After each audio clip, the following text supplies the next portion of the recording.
Assalamualaikum warahmatullahi wabarakatuh. Bismillah, alhamdulillah wa syukurillah. Wassalatu wassalamu ala rasulillah wa ala alihi washabihi wa mawalah wa la hawla wa la quwata illa billah amma ba'du. Yang dimuliakan Tuan Pengurusi Surah, Tuan Imam, para jamaah sekalian di mana saja berada, daripada Surah Nurul Iman Bandar Baru Putri. Alhamdulillah pada malam hari ini, walaupun kita secara melalui video, kita akan menyampaikan satu ilmu sepatutnya kita alihkan, tapi memang dengan masa tidak mengizinkan, saya akan mencoba karena sebentar lagi masuk bulan suci Ramadan, maka mari kita berbicara tentang Ramadan berdasarkan firman Allah SWT. A'udzubillahi minasyaitonir rajim. Ya ayyuhalladzina amanu kutiba alaikumusiyam kama kutiba alal ladzina min qablikum la'allakum tattaqun. Yang artinya lebih kurang, wahai orang beriman, telah diwajibkan atas kalian puasa sebagaimana puasa itu juga diwajibkan pada umat-umat sebelum kamu sekalian. Semoga dengan puasa itu kami menjadi orang mutakin. Jadi tuan-tuan dan puan sekalian, berdasar ayat ini setidak-tidaknya ada 3 poin yang harus kita garis bawahi. Pertama, orang yang beriman. Kedua, puasa. Dan ketiga, setelah puasa kita menjadi orang yang mutakin. Jadi Allah SWT dengan terang dan jelas dalam ayat ini mengajak kepada kita sebagai orang beriman untuk berpuasa, dan dengan puasa itu akan menjadi orang mutakin. Imam Al-Ghazali pernah mengajarkan kepada kita tingkatan orang untuk mendekat kepada Allah ada 4 tingkat. Tingkatan pertama muslim, dari muslim naik kepada mukmin, dari mukmin naik kepada muttaqin, dan dari muttaqin naik kepada mukhlisin. Kita tahu sekarang Allah memanggil orang yang berpuasa yaitu dengan ya ayyuhalladzina amanu, wahai orang-orang yang beriman. Artinya yang mampu untuk berpuasa adalah orang yang beriman. Orang beriman itu cirinya apa? Kita tahu kan, orang beriman itu ada orang yang melaksanakan 3 in 1, yaitu antara hati, antara lisan, hati dan perbuatan mesti sama. Ucapannya dengan hatinya dan dengan perbuatan sama. Kalau tidak sama, salah satu saja, katakan dia mengatakan dengan benar Tuhanku Allah, hatinya juga mengatakan tapi perbuatannya tidak sama dengan apa ucapkan, itu tidak lagi disebut orang mukmin, tapi orang yang munafik. Dan orang munafik letaknya di neraka yang paling bawah. Baik, berdasarkan dalam firman Allah surah Al-Anfal ayat 2 hingga 5, ciri orang beriman itu ada 5. A'udzubillahi minasyaitonir rajim. Innamal mu'minuna alladzina idza dzukirallahu wajilat qulubuhum wa idza tuliyat 'alaihim ayatu zadatum imana wa ala rabbihim yatawakkalun alladzina yuqimuna shalah wa mimma razaqnahum yunfiqun. Dengan terang sekali ayat ini. Jadi orang beriman itu cirinya pertama, bila disebut nama Allah saja gemur hatinya, gemetar hatinya. Kedua, bila didedahkan, dipertunjukkan, dipertontonkan tanda kebesaran Allah, tambah iman. Yang ketiga, selalu bertawakal kepada Allah. Keempat, selalu mendirikan sholat. Dan kelima, selalu bersedekah. Jadi bayangkan teman-teman, salah satu di antara yang relevan dengan suasana kita ini, dengan COVID-19 ini, ya sekalian, buat corona yang kita tahu Allah mengantarkan askar yang tak nampak dengan mata, itu pun bisa menggegarkan dunia. Itu tanda kebesaran Allah. Jadi orang beriman bila melihat suasana begini, ini mestinya zadatum imana, tambah imannya, tapi tambah dekat kepada Allah, baik ucapannya, perbuatannya, dan hatinya mesti fokus mendekatkan diri kepada Allah SWT. Ini orang yang beriman. Dan tentunya masih banyak lagi, tapi oleh karena masa dan suasana tidak mengizinkan, saya ambil 1 di antara 5 tadi. Itu ciri orang beriman.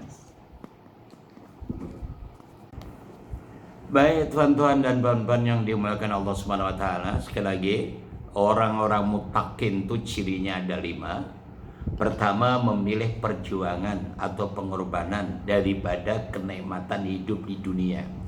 Karena mereka tahu hidup di dunia adalah kepalsuan, hanya kebohongan, sesuatu yang semu, sesuatu yang fantasi, yang setiap saat saja akan rusak, akan hancur, akan kembali kepada Allah Ta'ala. Segala sesuatu selain Allah akan hancur. Dan itulah orang mutakin dia paham. Maka tidak menjadikan kebahagiaan dunia menjadikan priority. Kedua, orang yang mutakin datu memilih yang susah-susah daripada senang. Karena hidup dunia ini bukan untuk mencari kesenangan, bukan untuk mencari rehat, untuk merehat. Rehat karena di alam barzah sana rehat. Apabila kita nanti ditakdirkan meninggal dunia, tapi alhamdulillah kita dapat husnul khotimah, maka kita akan relax, enjoy dan santai. Karena di sana sudah tidak ada kewajiban. Sholat, zakat, puasa, haji, bersedekah, datang pengajian, dan apa saja tidak habis. Di sana hanya menunggu menerima balasan. Itulah relaxnya di sana, istrianya di sana. Maka orang bertakwa dia tahu itu.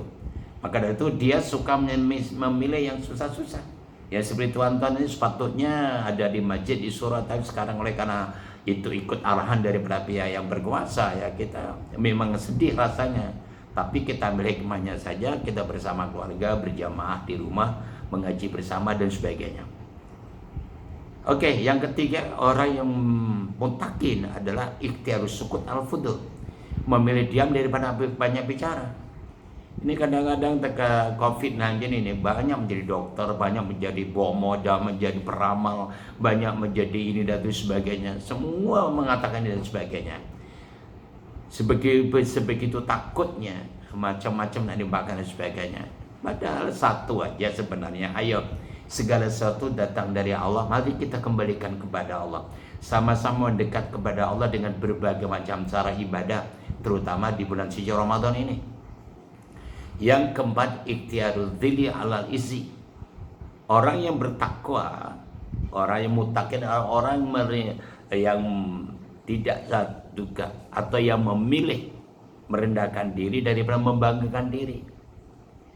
Orang itu Tuhan sekalian hanya ingin bangga diri saja, sanggup tidak menipu temannya sendiri, sanggup melakukan suatu pembohongan, bahkan ayat suci Al-Quran hadis Nabi diputar belikan bermacam-macam untuk mendapatkan dirinya atau kedudukannya atau populariti dirinya. Nah, ini suatu perkara yang bertentangan dengan prinsip orang yang bertakwa. Orang bertakwa butuh memerlukan merendahkan diri, humble, tawadhu, bukan membanggakan diri. Dan yang terakhir, yang kelima, ikhtiarul maut alal haya, memilih bekal-bekal mati daripada bekal-bekal hidup. Nah, bekal mati kita selalu dengar dalam pengajian sebelumnya ini. Orang mati itu setidaknya ada 2 hadis sahih yang ciri atau yang bekal-bekal menghadapi kematian itu ada 7. Ya. Pertama, sedekah jariyah. Kedua, ilmu yang manfaat. Ketiga, anak-anak yang soleh yang insya Allah akan mendoakan kita waktu kita lihat tadi. Keempat, menjaga masa. Kelima, menjaga anggota badan. Yang keenam, mengamalkan ilmu yang bermanfaat. Dan yang ketujuh adalah menjaga harta benda dari perkara yang haram. Nah, harta benda tadi ini ingat, ini tuan-tuan jangan berebut harta benda, karena namanya dunia itu 3 harta, tahta dan wanita. Tuan tahu kan, harta itu terbagi menjadi 4. Pertama ada harta yang inputnya halal, outputnya halal. Itu yang very ideal. Yang kedua ada harta benda yang inputnya halal, tapi sayang outputnya haram. Orang semacam ini harapan masuk neraka celah. Yang ketiga, harta benda yang inputnya haram, tapi outputnya halal. Ini orang bersandiwara, orang banyak berlakon, banyak sinetronnya pinter betul. Mencari harta dengan rasuah sana, rasuah sini, tipu sana, tipu sini, curi sana, curi sini. Pintar pula dia untuk membantu masjid, surau, madrasah, yatim piatu dan sebagainya. Dan yang paling menakutkan yang keempat ini, inputnya haram, outputnya haram. Orang macam ini istilahnya hanya menghabiskan beras Malaysia saja. Oleh itu tuan-tuan, tolong ayo puasa membentuk kepribadian yang takwa, yang betul-betul mendekatkan diri kepada Allah Subhanahu wa taala. Oke. Baik, tuan-tuan dan bapak sekalian. Jadi orang yang beginilah yang diperintah Allah SWT untuk puasa. Kutiba alaikum siyam, diwajibkan katakan puasa. Dan ternyata puasa itu dikaji oleh para ulama-ulama arifin. Puasa itu ada 3 tingkatan. Pertama puasa umum, kedua puasa khusus, dan ketiga puasa khusus. Adapun puasa umum, yaitu puasanya orang sekedar tidak makan, tidak minum, tidak hubungan suami istri dari terbit fajar shadiq sampai maghrib. Hanya itu aja, atau dikenal hanya puasa peringkat 3. Jadi oleh karena itu tuan-tuan dan puan sekalian, kita harus meningkatkan menjadi puasa khusus. Dan untuk mendapatkan nilai puasa khusus, setidak-tidaknya ada 5 syarat yang harus dipenuhi.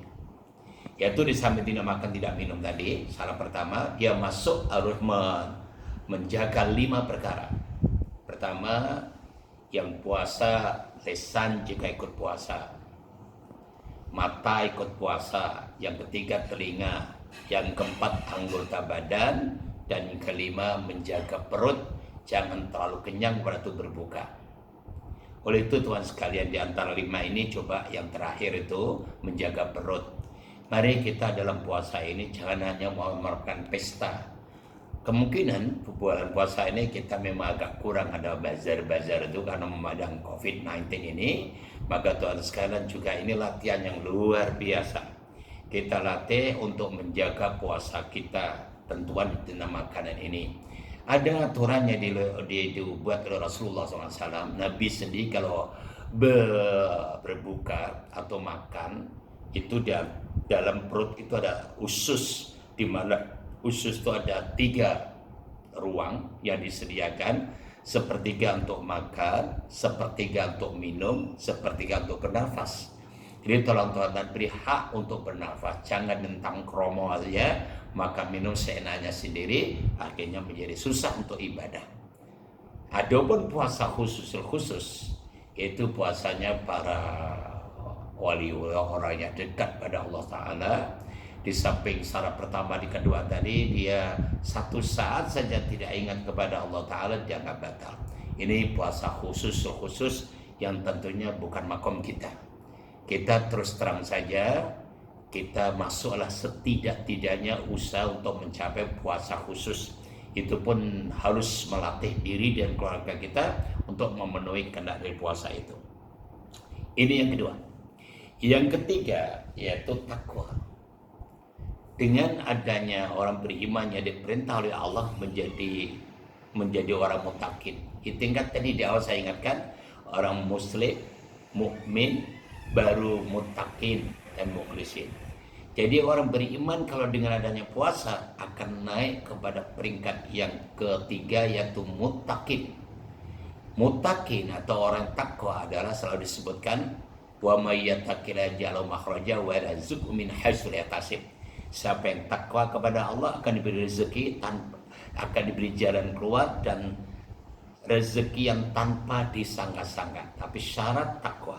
Takwa apa? Setiap hari Jumat kita dengar Tuan Khatib mengingatkan ittaqullah haqqa tuqatih, yaitu takutlah kepada Allah dengan arti yang sebenarnya, yaitu menjalankan apa yang diperintah Allah dan meninggalkan apa yang dilarang. Jadi kalau tuan-tuan melihat siapapun mereka, apapun pangkatnya, apapun kedudukannya, tetapi tatkala perintah Allah dikerjakan, tapi pada masa yang sama yang dilarang juga dikerjakan, itu bukan muttaqin, tapi adalah orang yang munafikin, orang yang tidak layak menjadi orang yang muttaqin. Oleh itu, mari kita tingkatkan kita untuk menjadi orang mutakin. Orang mutakin yang bagaimana? Orang yang mutakin cirinya juga ada 5. Saya memetik pendapat dari Sayyidina Utsman bin Affan radhiyallahu anhu yang dipetik oleh Ustaz Ibnu Hajar Asqalani dalam kitabnya Nasihatul Ibad. Orang yang mutakin itu cirinya 5. Pertama, ikhtiaru syiddah lan nikmah, memilih yang susah daripada yang nikmat-nikmat, memilih perjuangan daripada kenikmatan dunia. Kedua, harus masyaqqat ala raha, memilih yang susah-susah daripada yang senang-senang. Ketiga, memilih diam daripada banyak bicara. Keempat, memilih lapar daripada kenyang. Kelima adalah memilih bekal-bekal akhirat daripada dunia. Inilah orang-orang yang muttaqin. Jadi, tuan-tuan dan sekalian, dengan adanya puasa, kita mesti harus menjadi orang yang muttaqin. Oke. Baik tuan-tuan dan puan-puan yang dimuliakan Allah Ta'ala, oleh karena itu mari di bulan suci Ramadan ini saya mengajak ya, perbanyaklah kita amalan. Banyak amalan yang kita ditawarkan dalam Al-Quranul Karim dan hadis Rasulullah SAW. Tapi setidak-tidaknya yang sering kita sebutkan, ayo jangan tinggalkan 9 amalan. Ini setidak-tidaknya, tidak rigid, tuan dan puan boleh tokoh tambah. Tapi setidaknya 9 ini coba kita praktiskan bersama keluarga kita selama masih ada kita di kuarantin di rumah masing-masing begini ini. Apa itu 9 tuh? Pertama, sholat jamaah.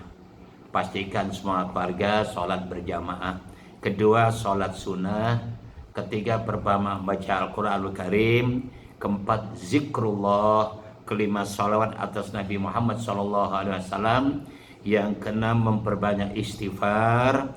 Yang ketujuh, majelis taklim. Walaupun kita melalui video dan sebagainya, di televisi dan sebagainya, kita gunakan. Yang ke-8, perbanyak sedekah. Dan ke-9, perbanyak puasa sunnah. Kalau itu hari-hari biasa. Udah kita pada Ramadan, kita tingkatkan kualiti puasa kita. Baik, di antara 9 ini, tuan sekalian, sekali lagi, sholat jamaah ini kita memang agak sedih sedikit, kita jujur saja. Biasa yang berada di masjid, kita rindu dengan masjid, rindu dengan surau, tapi apapun hari kato, suasana begini, maka mari kita buat sholat berjamaah di rumah. Pastikan putra-putri kita untuk selalu berjamaah dengan kita. Kedua, dalam sholat sunnah, untuk Ramadan ini Tuhan, saya sarankan 10 jenis sholat sunnah. 10 jenis ya, ingat ya. Pertama, sholat sunnah syukur wudu. Ajar keluarga kita, putra-putri kita untuk selepas wudu aja sholat sunnah. Kedua, sholat sunnah rawatib, qobliyah dan ba'diyah. Yang ketiga, sholat sunnah duha. Oleh karena tidak ada di kemana-mana, kita latih, boleh sendiri, boleh berjamaah. Yang keempat, sholat sunnah tahiyatul masjid. Ini kalau kita pergi masjid lah, sekarang tidak ada sempat masjid itu. Yang kelima, sholat sunnah witir. Ajar putra-putri kita sebelum tidur atau batal sholat isya witir sekali. Walaupun sholat witir itu boleh batal isya atau batal tahajud. Yang keenam, sholat sunnah tahajud. Yang ketujuh, sholat sunnah taubat. Ke-8, sholat sunnah hajat. Ke-9, istikharah.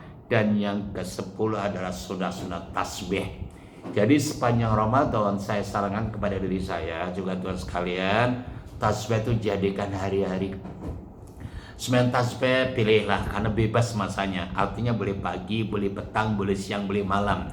Kalau di hari-hari biasa atau bulan biasa seminggu sekali oke lah, sebulan sekali oke lah. Tapi Ramadan ini kesempatan yang paling baik untuk mendidik, mentarbiat diri kita untuk bisa sholat tasbih setiap hari. Pilih seni masanya sesuai dengan keluarga kita. Latihlah begitu sekalian. Karena kesempatan yang baik untuk mendekatkan pada Allah Subhanahu wa taala di bulan suci Ramadan. Itu sholat sunnahnya. Baca Quran pastikan bercita-cita dari sekarang dengan keluarga untuk bisa menghatamkan setidaknya sekali sepanjang bulan Ramadan. Karena di bulan Ramadan adalah bulan diturunkan Al-Quran Karim, maka kita hormati dengan membaca, dengan tadarus, apalagi menghatamkan Quran, dan kita akan berdoa bersama dengan keluarga di malam Lailatul Qadar. Baik, tuan sekalian ya. Jadi minta maaf, kita hanya bisa begini saja menyampaikan selamat menyambut bulan suci Ramadan. Semoga Ramadan kita ini Ramadan yang terbaik dan menjadikan dengan puasa ini kita menjadi orang muttaqin sebagaimana dikehendaki oleh Allah SWT. Terima kasih Tuhan sekalian. Jumpa lagi di tahun depan atau bulan berdepan tatkala kita sudah diizinkan kuliah lagi. Sekian, terima kasih. Wallahu muwaffiq ila aqwamit thoriq. Wallahu Assalamualaikum warahmatullahi wabarakatuh.